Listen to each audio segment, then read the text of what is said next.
Hello, good evening, and welcome to Biz First in Focus. We're going to be covering several areas today with our guest, Mr. Rohan Masakorala, CEO of the Shippers Academy, Colombo, and also Director General of the Rubber Manufacturers and Exporters Association, Sri Lanka. Mr. Masakorala, thank you very much.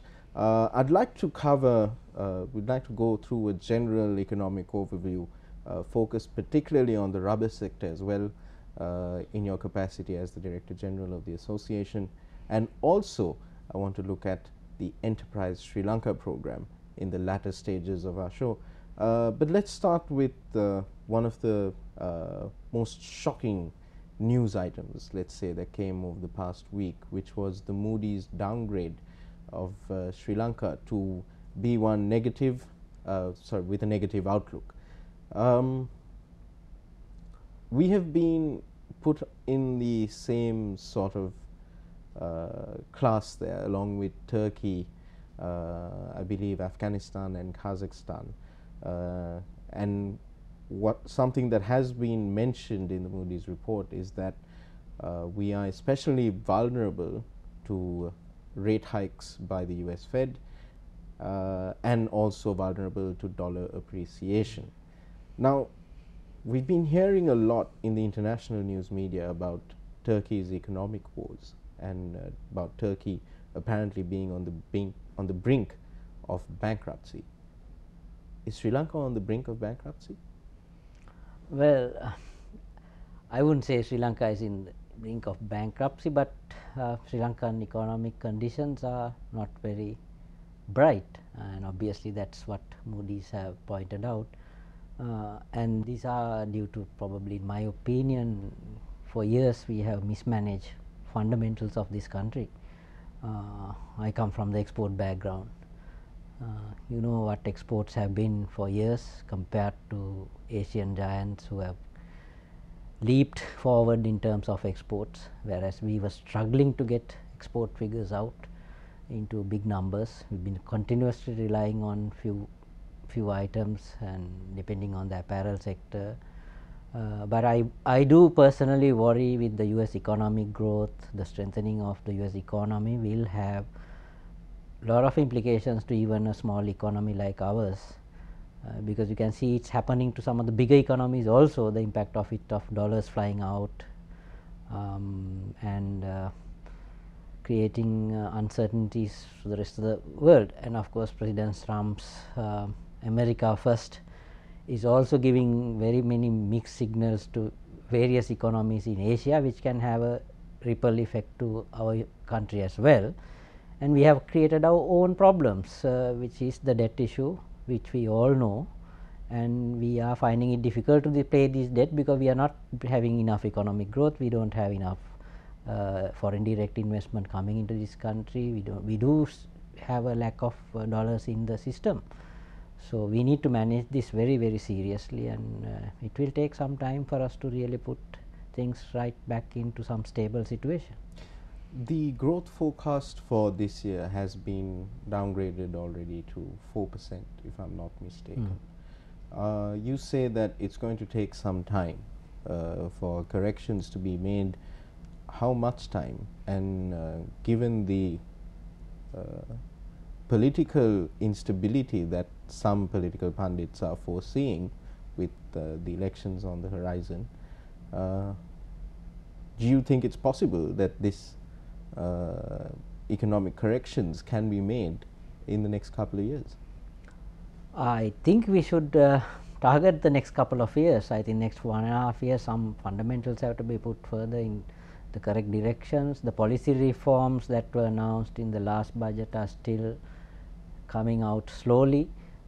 Probably we even would need a more radical budget in the upcoming year for November. So when you say a more radical budget, what do you mean by that? Are you talking about austerity measures, a budget that is revenue focused? What do you mean by radical? Even the current budget has been quite revenue focused, but the issue here is, if you look at Sri Lanka's doing business ranking, the investment signals that we are sending out, these are horrendous in terms of global standards for a major trading center if you want to be. I mean, being 110 in one and 90 in another, these are not good signals for international companies to look at Sri Lanka to invest, and our neighbors are doing even better. So in that situation, we must put the reform agenda also for many areas and fix these legal mechanisms, the way do we have built over 70 years, the structures of getting things moved. All these are still, I mean, I expected this year to happen in that sense a lot of things, but end of the day the reflections is that other countries have done better than us. As a result, our rankings have still remained the same or gone worse. Do you think it's ironic or funny even that we have slid down the ease of doing business index under the good governance or Yahapalne regime? Well, I think I see a fundamental problem with the Yahapalne regime with these two parties. I don't think they see eye to eye in terms of economic management. I think I have seen it clearly in many areas. So that is one of the biggest problems I think they have in this reform agenda. Probably the Prime Minister's party is more reform oriented, but the other side is looking more inwards. This marriage seems to be not working very well in terms of implementing reforms, although they have announced the budget, which was a good one. Collectively they voted for it, but when you go to implement these things, I don't think the both sides are cooperating to each other, or there is some kind of mistrust, and maybe the elections are coming next year, other side doesn't want one side to do better and show results. As a result, country is losing. So end of the day, I think what I can say is people are at fault for not electing strong governments. So the trick is going to be in the implementation. Now you mentioned correctly that also that they collectively voted for the budget, but implementation is another matter. So even if, as you say, a radical budget is adopted come November, do you feel that the trick of implementation will be accomplished in the coming year? Well, that I worry, because what I have seen for the past 3 years has not satisfied to the level that I expected things to move, because certain fundamentals have been put in right. So when you put fundamentals right in terms of policy and all that, it takes time to correct itself. I mean, even at the central bank, after all this harangue that has gone through, we need to build real reserves through collecting through the export revenue. Exports are showing positive growth. Those are all good things, but at the same time, this US economy and the way US is behaving is making all the currencies in Asia depreciate, very volatile, and we are also part of that whole game. If you look at India, they have depreciated quite a bit as well. So, but if you have your fundamentals down right, then you can have a resilience to shocks like this.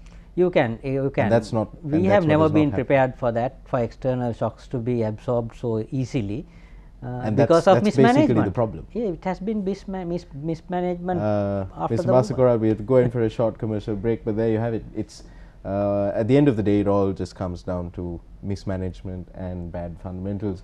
When we come back, we'll focus on a specific export industry, one of the largest export industries, rubber. Welcome back to the program. We're in conversation with Mr. Rohan Masakorala, CEO, Shippers Academy, Colombo, and also Director General of the Rubber Manufacturers and Exporters Association.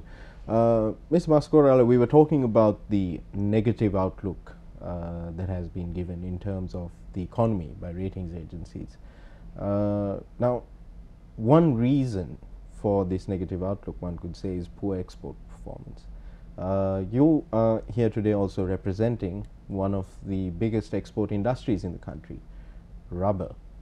How does it all lie in the rubber industry? Is the outlook negative there as well, or are you seeing positive developments? Is this going to be a growth sector? Rubber is definitely a growth sector. It has been showing growth. If you look at 2017-16, I think 11% growth in terms of, and the global demand for rubber also has been growing. Rubber has two elements, that's the natural rubber and the synthetic rubber. So we supply the natural rubber products with our plantations, but the synthetic rubber is about 60% to 60, or it varies between 50-60, these two products. Synthetic rubber is correlated to the oil prices, whereas natural rubber depends on the global demand and supply of products. So the rubber industry is worth about I would say about $400 billion. Sri Lanka market share is 0.027. It's a very small one, so, but that accounts to 10% of our export basket, which is $1 billion. So in terms of our economy, it is a sizable export industry which adds value between about 60 to 65% value addition. Because we also import rubber, because the biggest problem we have is raw material again.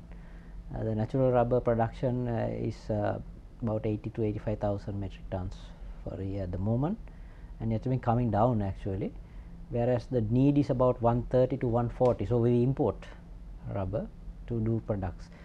On the positive side further, we are the largest, probably the exporter of solid tires in the world, market share about 30%.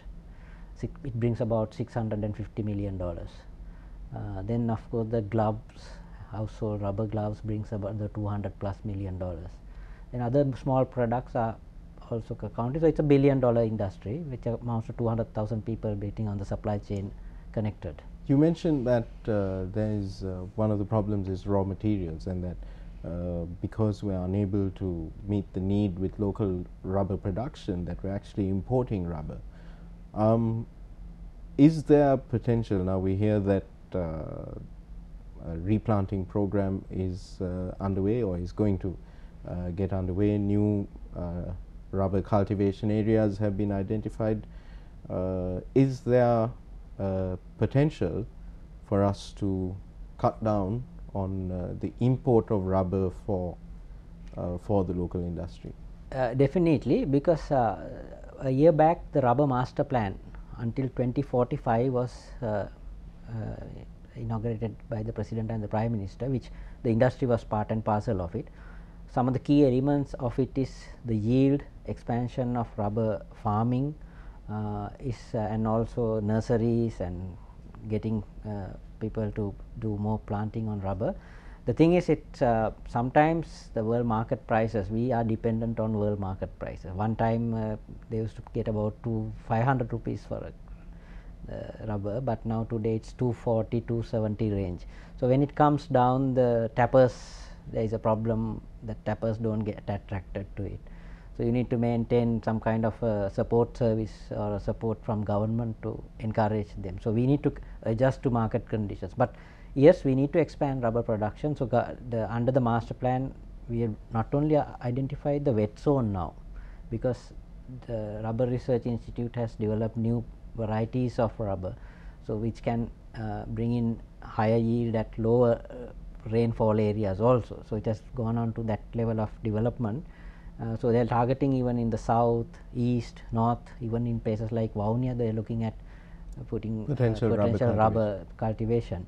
So we need to expand. That's one of the key elements that the association is working with government to promote the expansion of rubber growth and replanting of the old estates, and also developing multiple sectors. Now we recently last week opened what's called the FEAS Center. That's one of the projects of the master plan, that is Finite Element Analysis and Simulation Center, which means we can develop new rubber products through technology, that is using software, 3D modeling and 3D printing, so that we can offer new products to our buyers. So this is first time we are adopting some big money. Government has already put 50 million to start up, and ministry put. That actually brings me to my next question regarding technological advancement. Now you mentioned that through the FEAS Center you're embracing information technology, but when you look at the production chain, do you feel that the rubber industry has been slow to embrace technological advancements? Yes, very much. In fact, this is one of the things that we are discussing. Even we have a team at the EDB as an advisory committee, where the yield in Sri Lanka is much lower than, if you look at Thailand, is the biggest producer of natural rubber.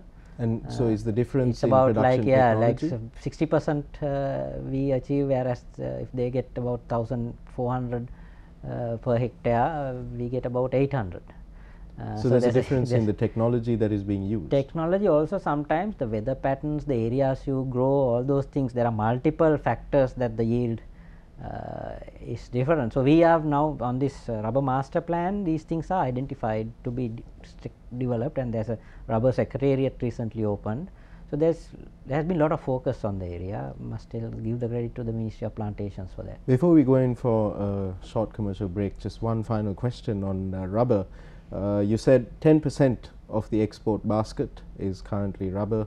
Do you see potential for that share of the export basket to increase? Very much. As I said, in dollar terms, we are a $1 billion industry. The target is by 2025 to reach 3 billion. But there are some people who are ambitious going up to 5 billion, but modestly we think $3 billion. Is 3 billion, is that doable? Well, if the master plan is properly actioned, it can be doable, and if we diversify our product sector further, there may be market demand for rubber, because we can see the demand going up. Thank you, Mr. Masakorala. Once again, even with the rubber, the trick is always in the implementation. We'll be right back after this break. We'll be talking on the other side about Enterprise Sri Lanka. Welcome back to In Focus. It's the final segment of our show tonight. We're in conversation with Mr. Rohan Masakorala, CEO, Shippers Academy, Colombo, and also Director General of the Rubber Manufacturers and Exporters Association. We've covered the economy and the rubber sector. Let's look to the future now. Enterprise Sri Lanka, which is launching this week. Do you think that Enterprise Sri Lanka will be successful in achieving the stated objectives of promoting entrepreneurship, of creating more jobs, creating sustainable industries? Is that going to be possible? Will these objectives be accomplished? Personally, I think it's a good move and a good attempt, but the project itself has to be sustainably managed and monitored, because government wants to give low interest loans or no interest loans to people who want to do something different in their lives or expand their existing business, or they have some knowledge but they don't have the capital to do it. So if it is proper people are selected, properly screened, and people who don't have access to capital are selected, I think there's a lot of young talent in this country that goes out and do things that are actually non-valuable, like the tricycle drivers. If we can push them towards business mindset, to do business, to develop products, develop services, I think there is space in the Enterprise Sri Lanka project. So I don't look at it negatively, because it's an attempt to do something different. There are some who have criticized the project as being a credit scheme, that it's handouts. It is. Credit is the biggest problem for some of them. You look at recently the micro credit issue that was in the market, very much discussed. I have been very much against these companies who have been charging 200%, 100% interest on the poorest of the poor of the country, and government recognized that for some reason, and they have brought in some kind of regulation. So obviously a credit has been a problem to the masses of this country. So we need to give them a breathing mechanism. If they are talented, if they don't want to depend on a pure handout, but a handout that gives them to build an industry or a service or expand their know-how, we should try it out. Before even trying it out, if you start criticizing, which I don't want to do, we started Janasavi a long years back during President Premadasa. That was not properly managed. Very simple. Then it came another political thing and name changed, and today we have more poor people getting the Samurdhi than what it was. If Janasavi Samurdhi was a way of eliminating or reducing poverty, we should have had less people in that system by now, but what has happened over 20-25 years is we have more people getting Janasavya depending on this, that Kriska also looked at as a credit system. So as I say, it can fail if you don't identify and properly manage it. So government has to take the rest of the things also to put a framework to monitor it and make sure that the Enterprise Sri Lanka project itself is sustainable, because it's taxpayers' money. Finally, it has to go into a system that brings a real return to them, the individual as well as the country. Mr. Masakorala, when talking about projects like Enterprise Sri Lanka, or you mentioned Janasavya earlier, monitoring and evaluation has always been a problem with these kinds of projects. Do you see a change in that pattern when it comes to this project, Enterprise Sri Lanka? Do you think that it has stronger monitoring and evaluation mechanisms? I really don't know, the truth is that, but I can tell you on the Janasavya project, it was President Premadasa who led the project, and if he was alive and didn't meet with the unfortunate situation, probably he was monitoring. He was very serious from the top. So in this project also I expect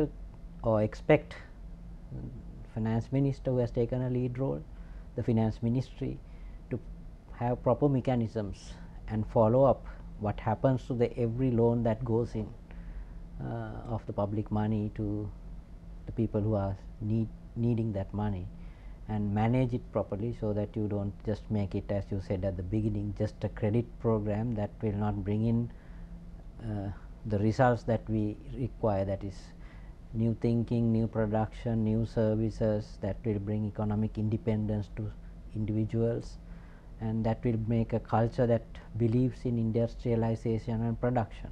We have been driven for 10-15 years on a culture that was a three-wheeler culture, which also the government tried to amend, but it's not easy.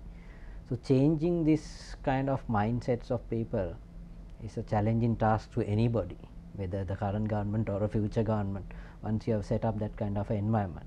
So as I said, I look at it very positively. Provided managed properly, implemented properly, and followed up properly, it might bring in good yielding results. Will it provide a boost to exports? Well, it is too early to say that, but in the long run, if people have money, people have ideas, people have products, it might be helpful to diversify certain small businesses, especially to bring up the SME sector to a better standing than what it is today. Do you see a link between these programs, between Enterprise Sri Lanka, Vision 2025, then we saw the Export Development Board with its export program, yes, with the National Export Strategy, which identified several growth sectors, potential growth sectors like wellness, tourism, boat building, shipping and logistics. Do you see interlinkages between these different policies and programs, or is it disjointed? Well, there like may for be example, through Enterprise Sri Lanka, are they complementing the National Export Strategy by encouraging entrepreneurs to set up SMEs in these potential growth sectors? Very much, because if you look at the NES, you get the spices and the vegetables, fruits and vegetable areas, agriculture support focus. Now, if you look at today's Enterprise Sri Lanka product that is going on in Monaragala, I just checked up with the EDB stall there, and most of the people who have come there are asking for farming support, equipment. They want to buy equipment. Obviously, that means they want to do more agriculture related work and advance into their production. We need good quality fruits, vegetables, bio, very well managed, bio friendly markets are out there, organic fruits and vegetables. So one of the links is from the NES is to do that. So obviously there are links in terms of entrepreneurships going. So they will look at what can be, even boat building technology. We need skilled people. So if there are a lot of young people who can get into these industries, which we have shortage of labor. Many sectors in the export industry, including the rubber sector, which I am involved, have shortage of skilled labor for various things, even machine operator. So this whole idea of creating movement to entrepreneurs, if it is properly selected, may have positive links to the national export strategy also. Well, that's the key though, isn't it? I mean, for the You entrepreneur, have to have synergies. you have to have the synergies. The entrepreneur has to have a return that enables him to pay a decent wage to his workers. And I suppose the only way that you can stop what you referred to as the three-wheeler culture is if you can offer someone a job where they will earn more than if they were operating a three-wheeler. Do you see these programs bringing about that kind of shift It in might wages? It should, otherwise it will not happen. It should. Plus, of course, if you're an entrepreneur, there is something called dignity, status. All these things are also social things, also matter, which has not been cultivated in our system for probably a long time. So sometimes everything is not money. If you can have some status also with a livable wage, things can balance out. But yes, it has to match, the return has to match, and that is why we need to go out there and market our exports. Can't market 21 million and eradicate poverty. Well, also, and it has to happen now given the economic Yes, downturn. yes. Mr. Masa Korala, thank you very much. It's been a very enlightening discussion as always. So there you have it. The economic outlook might be negative, but is there hope for the future? We spoke about the B1 negative rating given by Moody's ratings. We've spoken about a old export industry, the rubber industry, and we've also spoken about the future in terms of Enterprise Sri Lanka, the SME sector, and finding new export markets. The outlook is negative, but is there hope? That's a question for you to answer. Good night and good luck.